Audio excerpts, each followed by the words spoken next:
보죠. 윤석열 대통령의 탄핵안이 가결되면서 내년 상반기 혹은 내년 중에 조기 대선 가능성이 제기되고 있죠. 이러자 여권 잠룡들의 발걸음도 빨라지고 있습니다. 정한승 논수님께서 정리해 주시겠습니까? 일단 홍준표 대구시장이 연일 대권 도전 의지를 보이고 있군요. 홍준표 시장 몸은 대구에 있어도 항상 시선과 생각은 중앙에 있었던 정치인으로 보이죠. 네. 예, 22년의 대구시장 이후로도 계속 중앙 정치에 대해서 이 SNS나 이 여러 경로를 통해서 발언을 해왔고요.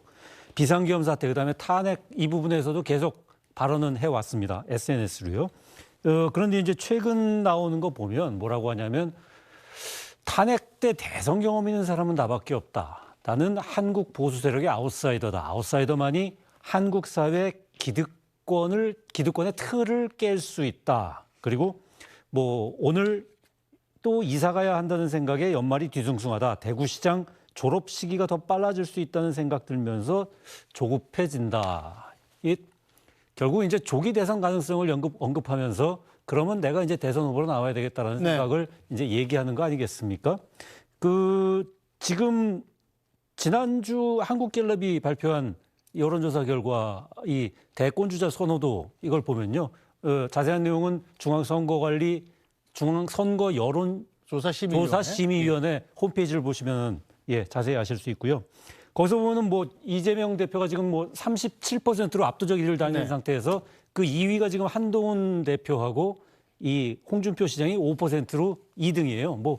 사실은 37%대 5%는 의미가 그렇게 크게 있어 보진 않지만 지금 한동훈 대표가 일종의 배신자 프레임으로 지금 국민의힘에서 대표에서 일종의 사퇴라기보다는 거의 쫓겨나다시피 한 거 아닙니까? 이 상황에서 지금 조기 대선이 이루어질 경우에 이 나설 사람은 홍 시장 자신밖에 없다라는 생각을 하고 슬슬 몸풀기에 들어간 거 아닌가 싶은 생각이 듭니다. 네, 김경진 실장님, 홍준표 대구시장 지금 현재 상황을 놓고 보면 윤석열 대통령에 대한 탄핵안이 가결이 됐고 헌재로 사실 이첩도 안 된 상황이 아니겠습니까?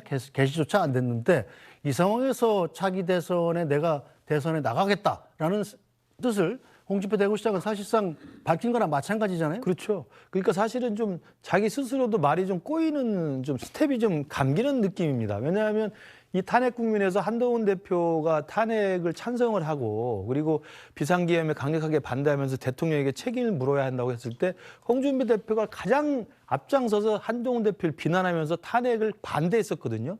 그리고 탄핵 반대하는 선봉에 섰던 분인데 지금 당장 탄핵이 가결되니까 조기 대선을 일단 염두에 두고 몸을 푸는 그 대선 행보를 지금 하는 걸 보면 도대체 저분의 속마음은 탄핵이 되어야 된다는 것인지 아니면 탄핵을 막아야 된다는 것인지 저는 그 속뜻을 본인도 저는 모를 거라고 생각합니다.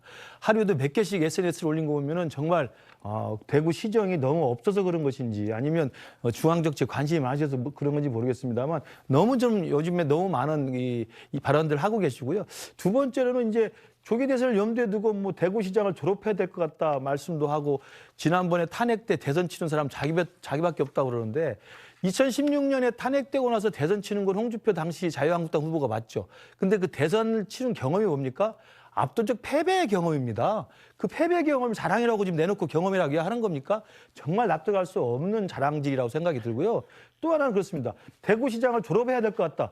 그러면 저는 지금이라도 졸업을 먼저 하시는 게 맞다고 생각합니다. 그러면 만약에 우리 당에서 조기 대선이 생겼을 경우에 대선 경선이 뛰어들 거 아닙니까? 대선 경선이 뛰어드는 동안에는 시장을 그만두지 않을 거예요.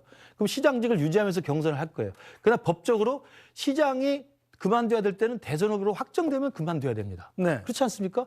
그러면 대선 후보로 확정될 때 그만둔다는 의미인지 아니면 그전에라도 그만두고 올라와서 대선 후보를 뛰겠다는 것인지 정말 당당하고 자기가 정말 영원한 아웃사이더로서 기득권을 깰 생각이라고 한다면 지금이라도 대구시장 졸업하고 버리고 올라와서 하시길 바라고 저는 홍준표 대표가 우리 당의 아웃사이더라고 하는 건 저는 믿어지지 않습니다. 한동훈 대표, 윤석열 대통령까지도 용병이라고 레밍이라고 욕했던 분 아닙니까? 본인이 가장 기득권의 일사 아니었나요? 그래서 밖에서 온 사람들 중도와 보수를 합쳐보려고 온 사람들 저를 포함해서 그렇게 욕을 했던 분인데 어떻게 자기가 아웃사이더라고 합니까? 그건 트럼프 인기에 저는 올라타는 거라고 생각합니다. 네, 조금 전에 정한승 논수위원께서 말씀하신 차기 대권주자 적합도 여론조사는 지난 12일 발표된 거고요. 엠블레인 퍼블릭 뉴스원의 의뢰로 엠블레인 퍼블릭이 조사했고 차기 대통령감으로 누가 가장 적합한가였습니다. 자, 이재명 대표가 37%, 한동훈 전 대표 7%, 조국 전 대표 6%, 홍준표 대구시장 5% 이런 순으로 나왔었는데요. 자, 2024년 12월 10일 화요일 날 조사한 거고 무선 전화 면접 100%로 조사된 겁니다. 자세한 내용은 중앙선거여론조사 심의위원회 홈페이지를 참조하시면 됩니다. 법정 고지 사항이기 때문에 제가 읽어드렸습니다.